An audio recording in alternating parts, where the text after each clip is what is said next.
As far as Russia was concerned, the revolution duly came in 1917, and the communist system was set up. It appeared that the false religion had won over the church. Yet it didn't end there. The lampstand was tottering, but had not yet been taken out of its place. Satan then used his new base of power, his new pseudo-religion of communism, to attempt to silence and snuff out the true church from Russia. In many ways, the church had given him the opportunity. Through sin and carnality, it had slowly effected its own downfall. This in turn provided the new false system with an excuse. They did not have to try hard to invent scandals and means to undermine the church and its reputation.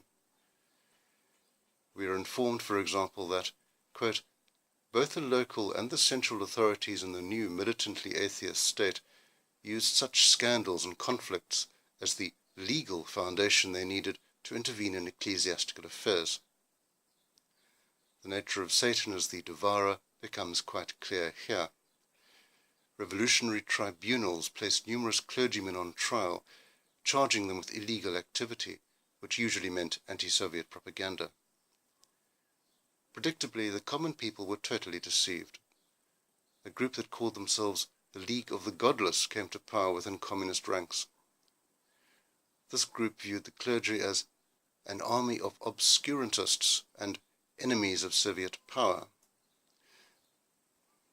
They began in 1922 to plot ways to bring down the church. One tactic was to attempt an unholy combination of Christianity and communism in some new religious system.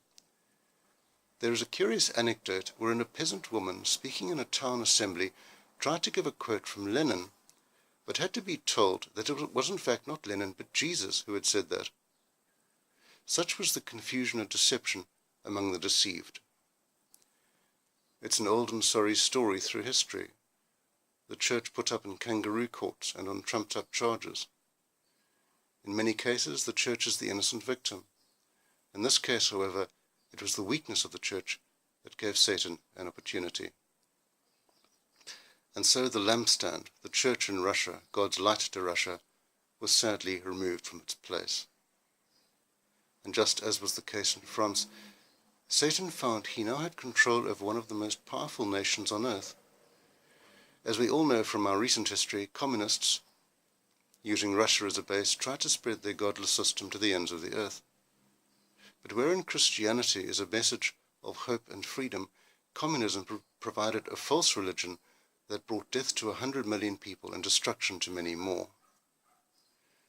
And also, as with France, that new philosophy is so powerful it became a new religion of sorts, although it was never called that, and its adherents displayed crusader-like zeal in spreading it to the ends of the earth, causing much bloodshed along the way. With that, we now turn to our third and last tragic example, perhaps the most tragic of all.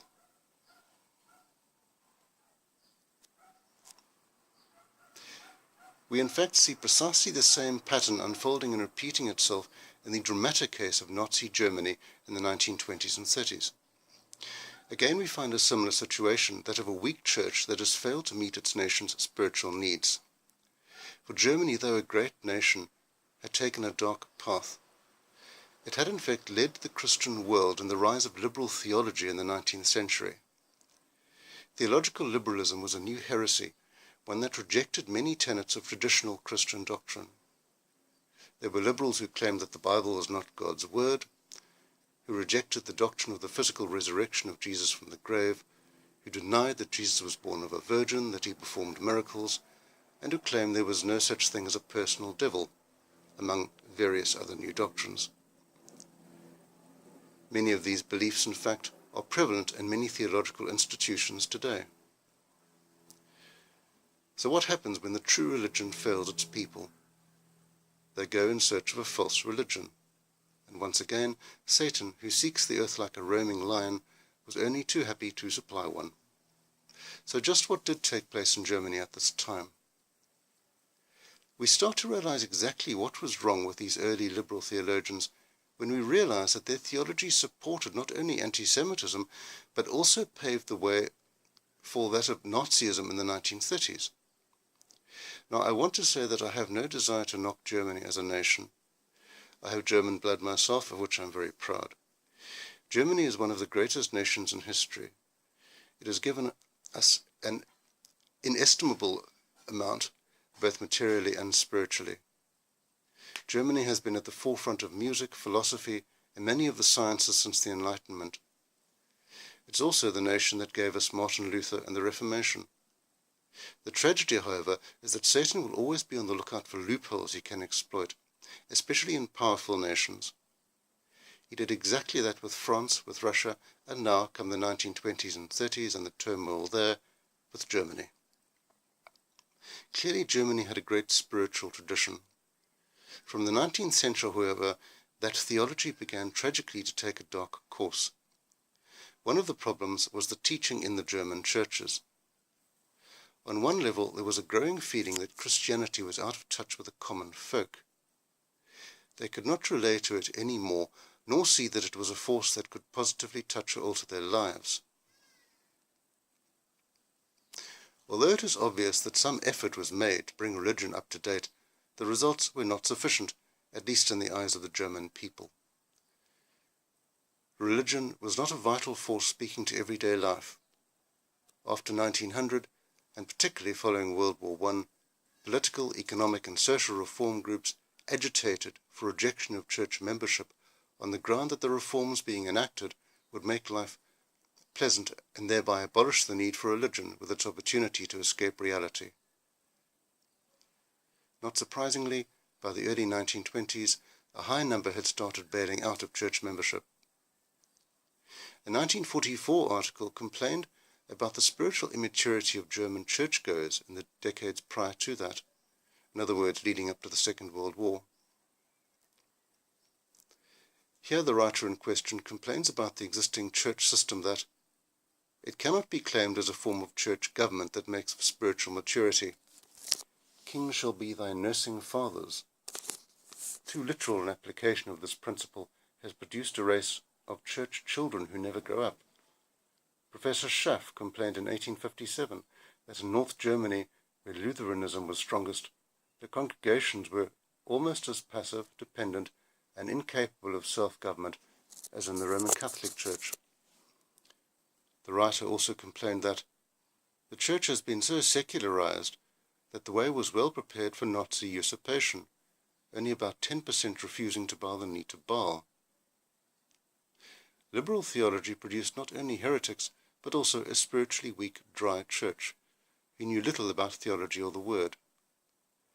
This had the result of keeping the people on the level of spiritual infants, which in turn made them fodder for a manipulative Nazi theology when Hitler came to power. Not surprising that only a small percent stayed faithful to God. But the problem was bigger than just lukewarm churchgoers. The problem was the liberal theology itself, which duly mushroomed into a full-fledged anti-Jewish and pro-Nazi religion that could not even still be called Christian. The other problem was the liberal theologians themselves. One of the most infamous tenets of the new liberal theology of the 19th century was a strange natural theology that said that God's revelation was not expressed through the Bible alone, but could be gleaned from nature and human reason. These theologians belittled the Bible and magnified dangerous new ideas, such as the supremacy of the Aryan people and the new Nazi ideology. Let's take a look at one or two of these theologians. Friedrich Delitzsch was one of the famous theologians of his day, and son of the equally famous Franz Delitzsch. What may come as a shock to many is this theology that may be called not only anti-Semitic but also pro-Nazi. Delitzsch not only rejected the inspiration of the Bible, but also urged Germans to reject the Bible with what he called its, quote, old Israelite oracles, and embrace rather the so-called Germanenbibel, which was an assemblage of thoughts of the heroes of German history. Delitzsch even insisted, incredibly, that Jesus was not Jewish but in fact Aryan. What was particularly dangerous is that he believed that religion was evolving to higher and higher levels, and that the Church needed to go beyond Christianity to what he called an, quote, ultimate good. As we will see, the key thrust of these theologians in the Nazi era was to absorb Christianity within Nazism to make sure it conformed to the new idea of Aryan racial supremacy. Even much earlier, Kaiser Wilhelm had supported Delitzsch, feeling that the Church should not, quote, cling to outdated dogmas. Other top theologians followed the trend. Adolf von Harnack, a name still commonly cited among liberal theologians today, once famously said of the Old Testament that, quote, for Protestantism since the 19th century to continue to treasure it as a canonical document is the result of a religious and ecclesiastical paralysis. Julius Wellhausen, another famous name still touted in theological institutions, himself had anti-Semitic tendencies and followed the new theology that tried to put Jews on a lower level than Aryans. Other top names include Gerhard Kittel and Paul Althaus. Both supported Hitler and became Nazis in the early 1930s. They helped assist in the development of this anti-Semitic theology that helped serve the Reich. Yet both these names are frequently cited in liberal seminaries and university faculties today. So as we can see, a similar thing is happening here as took place in France and Russia in times past. The Church grows weak, and as a result Satan gains a foothold. In the case of Nazi Germany, however, instead of confronting and assaulting Christianity up front, the Nazis attempted slowly to absorb it into a new cultic system, to get rid of it through a slow process of change. When we look at developments in Germany in the 1930s, we can now see things in a new light. The rising of the Nazis to power seemed a sort of righteous justice, a concomitant judgment on a church that had sold out to a heresy in the first place, the heresy of liberalism. It's almost like saying, right, you have replaced Christianity with a cult-like liberal theology, therefore you will be given over to a proper cultic system, the sort of false religion that Nazism virtually was. Certainly it would seem like concomitant justice that a church that had sold out to liberalism, a heresy, should then buy into Nazism, which is basically a glorified form of paganism. Nazism then, though certainly a political system, was also a strongly religious one. This makes it somewhat easier to recognize as a substitute religion.